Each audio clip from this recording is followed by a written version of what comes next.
And Welcome, everyone. This is the second episode of the Duster and Bender Show. I'm Duster.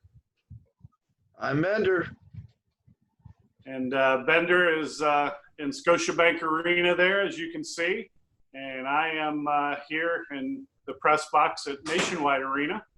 Got to see some good hockey today. Yes, it was. It's very exciting, and just the you can tell the jitters were out there for sure. Yeah, anything surprising that you saw today? I mean, obviously the Chicago-Edmonton 6-2 Chicago victory had to be a bit of a surprise. Oh, it sure was. I looked at that particular game, and then all of a sudden realized that the veterans in Chicago really came out to play. I still think that Edmonton has a advantage out there, but it's such a short series. They got to get it together right away. Yeah, I thought Edmonton looked a bit of a mess today, and if they don't get it together quickly, that could be a sweep. Chicago could get their brooms out on that one. Did you catch any of the Florida Islanders game? Yeah, and that was kind of it was a really entertaining game if you like defense. It just showed the depth of the New York Islanders on their defense. They literally took a whole period with a 1-goal lead with crisp passing in and out of their zone, and they were pretty strong in their own offensive zone too. Bobrovsky made a slew of great saves to literally keep them in the game. Florida just didn't look like they had enough against that stout defense of the Islanders. Yeah, I agree. Bob kept them in this game. It easily could have been 5-1 or 5-0 going into that third period, and then the Islanders, in their patient style, just locked it down in the third period, only allowed Florida 5 shots on goal in that whole third period while getting 10 of their own. Interesting to see what will happen with the Mike Matheson hit to the head on Johnny Boychuk. I don't think – I was watching the game off and on from work, but I don't think Boychuk came back and played any after that, which would be a big loss for the Islanders. Obviously, it didn't hurt them any in the third period today, but they've got a couple days off, so it'll be interesting to see if anything comes out of that. Yeah, for sure. Did you see any of the Carolina Rangers game? Yeah, very, very little. Obviously, work does come ahead of things, but like I had talked to you about earlier, I think that Carolina depth has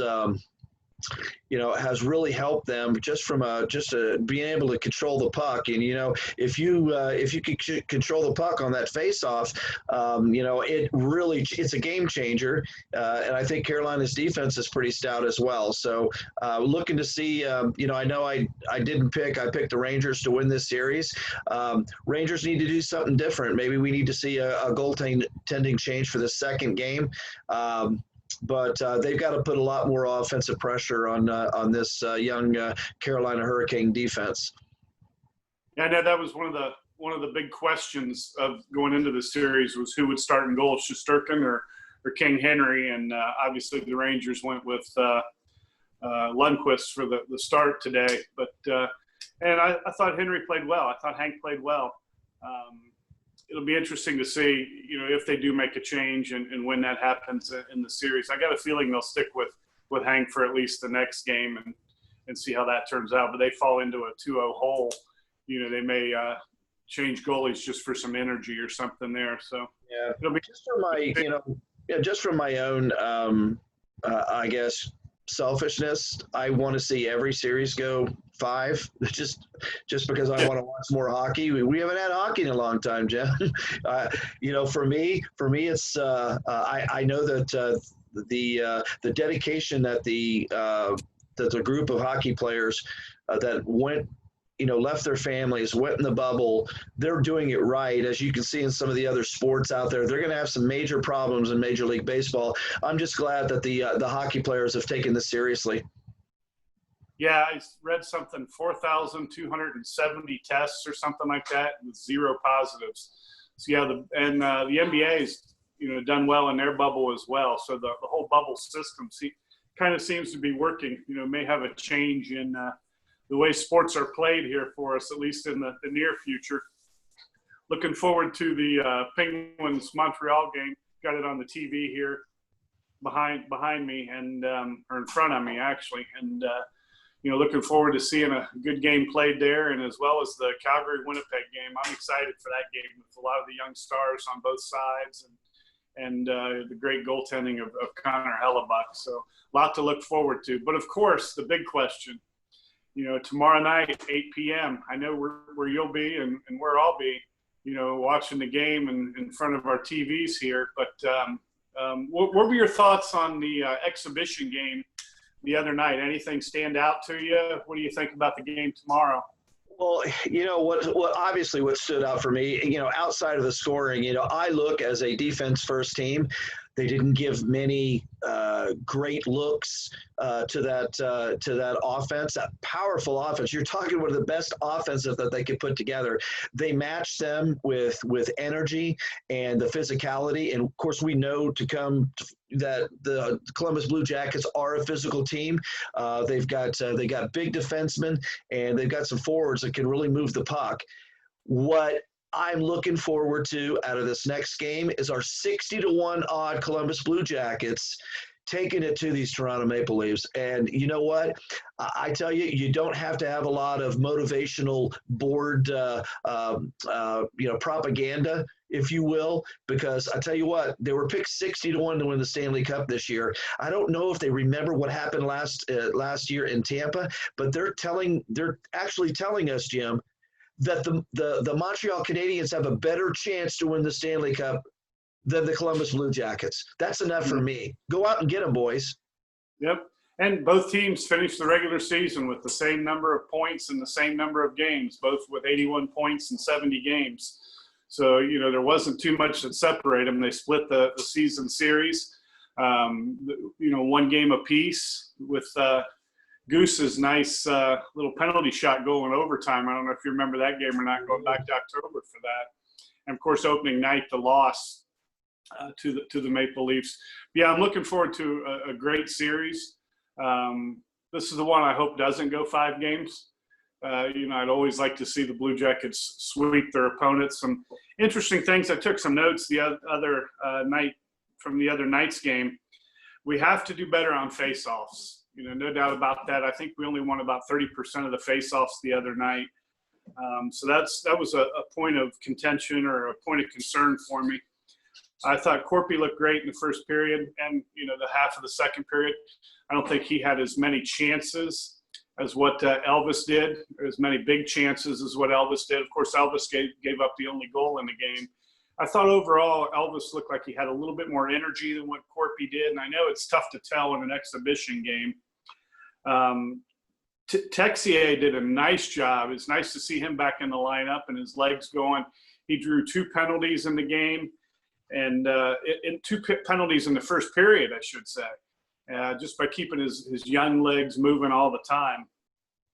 Liam Foudy, loved the kid's hands. That assist he had to Jenner where he just fed the crease, and you or I could have scored that goal, I think. The way that was just put almost right in the net, and all Boone had to do was tap it in, and I don't even know if he got his stick on it. I think it might have went in off the other guy's skate a little bit there.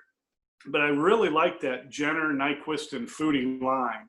I like having a young kid playing with the defensive-minded centerman and Boone Jenner, and the Swede, who are always smart players, and Gus Nyquist, and I think Gus might even be the smartest Swede ever. He just always seems to know where to be on the ice, and he's just a highly, highly intelligent player.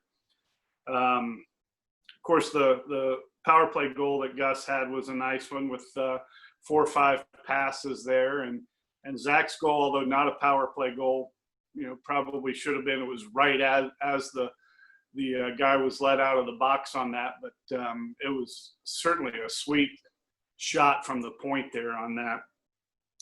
Other than that, I'm just looking forward to a great series tomorrow.